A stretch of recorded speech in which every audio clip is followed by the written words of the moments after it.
شروع اللہ کے نام سے جو سب پر مہربان ہے، بہت مہربان ہے۔ تمام تعریفیں اللہ کی ہیں جو تمام جہانوں کا پروردگار ہے، جو سب پر مہربان، بہت مہربان ہے، جو روز جزا کا مالک ہے۔ اے اللہ، ہم تیری ہی عبادت کرتے ہیں اور تجھی سے مدد مانگتے ہیں۔ ہمیں سیدھے راستے کی ہدایت عطا فرما، ان لوگوں کے راستے کی جن پر تو نے انعام کیا ہے، نہ کہ ان لوگوں کے راستے کی جن پر غضب نازل ہوا ہے، اور نہ ان کے راستے کی جو بھٹکے ہوئے ہیں۔ آمین۔ شروع اللہ کے نام سے جو سب پر مہربان ہے، بہت مہربان ہے۔ الف لام میم۔ یہ کتاب ایسی ہے کہ اس میں کوئی شک نہیں۔ یہ ہدایت ہے ان ڈر رکھنے والوں کے لیے جو بے دیکھی چیزوں پر ایمان لاتے ہیں اور نماز قائم کرتے ہیں، اور جو کچھ ہم نے انہیں دیا ہے اس میں سے اللہ کی خوشنودی کے کاموں میں خرچ کرتے ہیں، اور جو اس وحی پر بھی ایمان لاتے ہیں جو آپ پر اتاری گئی، اور اس پر بھی جو آپ سے پہلے اتاری گئی، اور آخرت پر وہ مکمل یقین رکھتے ہیں۔ یہ ہیں وہ لوگ جو اپنے پروردگار کی طرف سے صحیح راستے پر ہیں، اور یہی وہ لوگ ہیں جو فلاح پانے والے ہیں۔ بے شک وہ لوگ جنہوں نے کفر اپنا لیا ہے، ان کے حق میں دونوں باتیں برابر ہیں، چاہے آپ ان کو ڈرائیں یا نہ ڈرائیں، وہ ایمان نہیں لائیں گے۔ اللہ نے ان کے دلوں پر اور ان کے کانوں پر مہر لگا دی ہے، اور ان کی آنکھوں پر پردہ پڑا ہوا ہے، اور ان کے لیے زبردست عذاب ہے۔ کچھ لوگ وہ ہیں جو کہتے ہیں کہ ہم اللہ پر اور یوم آخرت پر ایمان لے آئے، حالانکہ وہ حقیقت میں مومن نہیں ہیں۔ وہ اللہ کو اور ان لوگوں کو جو واقعی ایمان لا چکے ہیں دھوکہ دیتے ہیں، اور حقیقت تو یہ ہے کہ وہ اپنے سوا کسی اور کو دھوکہ نہیں دے رہے، لیکن انہیں اس بات کا احساس نہیں ہے۔ ان کے دلوں میں روگ ہے، چنانچہ اللہ نے ان کے روگ میں اور اضافہ کر دیا ہے، اور ان کے لیے دردناک سزا تیار ہے، کیونکہ وہ جھوٹ بولا کرتے تھے۔ اور جب ان سے کہا جاتا ہے کہ تم زمین میں فساد نہ مچاؤ، تو وہ کہتے ہیں کہ ہم تو اصلاح کرنے والے ہیں۔ یاد رکھو، یہی لوگ فساد پھیلانے والے ہیں، لیکن انہیں اس بات کا احساس نہیں ہے۔ اور جب ان سے کہا جاتا ہے کہ تم بھی اسی طرح ایمان لے آؤ جیسے دوسرے لوگ ایمان لائے ہیں، تو وہ کہتے ہیں کہ کیا ہم بھی اسی طرح ایمان لائیں جیسے بے وقوف لوگ ایمان لائے ہیں؟ خوب اچھی طرح سن لو کہ یہی لوگ بے وقوف ہیں، لیکن وہ یہ بات نہیں جانتے۔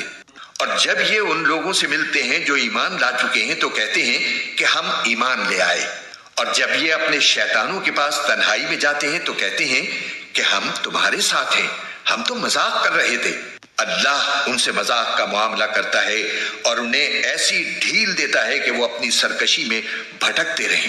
یہ وہ لوگ ہیں جنہوں نے ہدایت کے بدلے گمراہی خرید لی ہے، لہٰذا نہ ان کی تجارت میں نفع ہوا اور نہ انہیں صحیح راستہ نصیب ہوا۔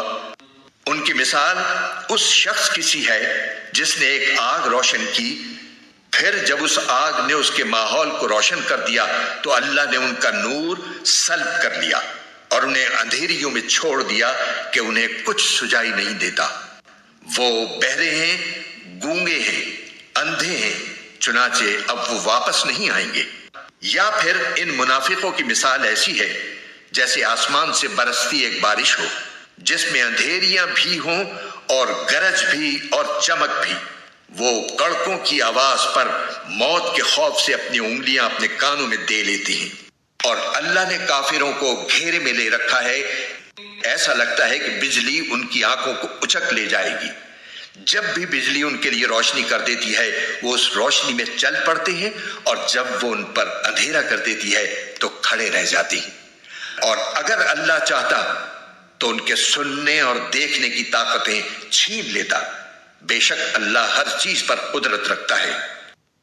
اپنے اس پروردگار کی عبادت کرو جس نے تمہیں اور ان لوگوں کو پیدا کیا جو تم سے پہلے گزرے ہیں، تاکہ تم متقی بن جاؤ۔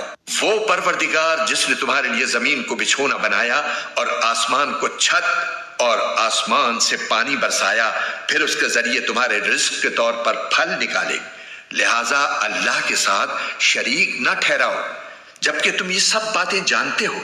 اور اگر تم اس قرآن کے بارے میں ذرا بھی شک میں ہو جو ہم نے اپنے بندے محمد صلی اللہ علیہ وآلہ وسلم پر اتارا ہے، تو اس جیسی کوئی ایک صورت ہی بنا لاؤ، اور اگر سچے ہو تو اللہ کے سوا اپنے تمام مددگاروں کو بلا لو۔ پھر بھی اگر تم یہ کام نہ کر سکو، اور یقیناً کبھی نہیں کر سکو گے، تو ڈرو اس آگ سے جس کا ایندھن انسان اور پتھر ہوں گے، وہ کافروں کے لیے تیار کی گئی ہے۔ اور جو لوگ ایمان لائے ہیں اور انہوں نے نیک عمل کیے ہیں، ان کو خوشخبری دے دو کہ ان کے لیے ایسے باغات تیار ہیں جن کے نیچے نہریں بہتی ہوں گی۔ جب کبھی ان کو ان باغات میں سے کوئی پھل رزق کے طور پر دیا جائے گا تو وہ کہیں گے یہ تو وہی ہے جو ہمیں پہلے بھی دیا گیا تھا، اور انہیں وہ رزق ایسا ہی دیا جائے گا جو دیکھنے میں ملتا جلتا ہوگا، اور ان کے لیے وہاں پاکیزہ بیویاں ہوں گی، اور وہ ان باغات میں ہمیشہ ہمیشہ رہیں گے۔ بے شک اللہ اس بات سے نہیں شرماتا کہ وہ کسی بات کو واضح کرنے کے لیے کوئی بھی مثال دے، چاہے وہ مچھر جیسی معمولی چیز کی ہو یا کسی ایسی چیز کی جو مچھر سے بھی زیادہ معمولی ہو۔ اب جو لوگ مومن ہیں وہ خوب جانتے ہیں کہ یہ مثال ایک حق بات ہے جو ان کے پروردگار کی طرف سے آئی ہے۔ البتہ جو لوگ کافر ہیں وہ یہی کہتے ہیں کہ بھلا اس حقیر مثال سے اللہ کا کیا مطلب ہے۔ اس طرح اللہ اس مثال سے بہت سے لوگوں کو گمراہی میں مبتلا کرتا ہے اور بہت سوں کو ہدایت دیتا ہے، مگر وہ گمراہ انہی کو کرتا ہے جو نافرمان ہیں۔ وہ جو اللہ سے کیے ہوئے عہد کو پختہ کرنے کے بعد بھی توڑ دیتے ہیں، اور جن رشتوں کو اللہ نے جوڑنے کا حکم دیا ہے انہیں کاٹ ڈالتے ہیں اور زمین میں فساد مچاتے ہیں، ایسے ہی لوگ بڑا نقصان اٹھانے والے ہیں۔ تم اللہ کے ساتھ کفر کا طرز عمل آخر کیسے اختیار کر لیتے ہو؟ حالانکہ تم بے جان تھے، اسی نے تمہیں زندگی بخشی، پھر وہی تمہیں موت دے گا، پھر وہی تم کو دوبارہ زندہ کرے گا، اور پھر تم اسی کے پاس لوٹ کر جاؤ گے۔ وہی ہے جس نے زمین میں جو کچھ ہے تمہارے لیے پیدا کیا، پھر وہ آسمان کی طرف متوجہ ہوا، چنانچہ ان کو 7 آسمانوں کی شکل میں ٹھیک ٹھیک بنا دیا، اور وہ ہر چیز کا پورا علم رکھنے والا ہے۔ اور اس وقت کا تذکرہ سنو جب تمہارے پروردگار نے فرشتوں سے کہا کہ میں زمین میں ایک خلیفہ بنانے والا ہوں۔ وہ کہنے لگے کیا آپ زمین میں ایسی مخلوق پیدا کریں گے جو اس میں فساد مچائے اور خون خرابہ کرے؟ حالانکہ ہم آپ کی تسبیح اور حمد و تقدیس میں لگے ہوئے ہیں۔ اللہ نے کہا میں وہ باتیں جانتا ہوں جو تم نہیں جانتے۔